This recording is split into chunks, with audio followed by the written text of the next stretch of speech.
if Washington loses tonight and they trail by 21 late in San Antonio, Philadelphia will be in the third spot this late in the season for the first time since 2002, 2003. I mean, this the Sixers team that we've been waiting on and waiting on, they're here. Yeah, all those draft picks are paying off right now. They look good. I think they're going to be a scary team to get out in the playoffs. Remember, they just added Bellinelli and Ilyasova is going to add to their depth, especially coming off that bench. But I like what they got in Philadelphia, especially moving forward. You know, I wonder about their execution late in games because they are so young and they haven't been through this before. What would be your concerns about facing them, and what would you try to exploit? You know, we hadn't talked about this, but when you brought that up, at one point during that highlight package, it was a 35-point game.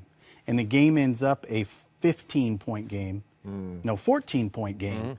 So there's about a 6-minute span there where Memphis outscored Philly's bench players by 21 points. Memphis doesn't quit, but if you're Philly, you're concerned a little bit about the depth of your rotation. Now, obviously, they're playing very deep into their bench in a night like tonight, and they had absolutely shut it down when they had the big lead. Right. But it is something that when you're looking at that team, they added Bellinelli and Ilyasova in buyout situations, and they're playing huge roles. So it's not an overly deep team, and it's not a team that has a great deal of shooting. So to the point we were making earlier about playing AD and maybe trying to take the ball out of his hands, you're going to have to do that with Embiid because he's such a post presence. Nobody can really go at him one-on-one.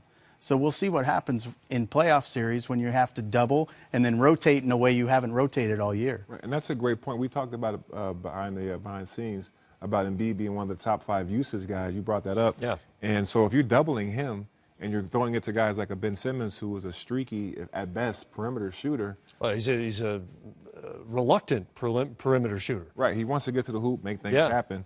It's going to make it very interesting come playoff times because, as we all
anything to it. If your rotation is perfect, you've got a 6'6" guy closing out to Joel, he's shooting over the top.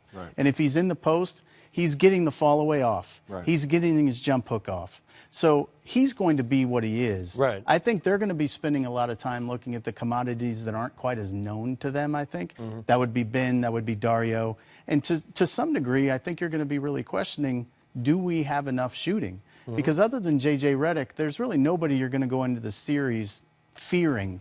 Covington's a good three-point shooter. But he's a good three-point to some degree. Not an elite three-point shooter. You've never seen him make playoff shots, right? No. So you're not going to start defending him. The guy you're going to worry about is JJ, and other than that, you're going to play off of everybody else and make him prove it. Yeah, going to be fascinating no matter what. Philly does make the playoffs, whether they're home or on the road.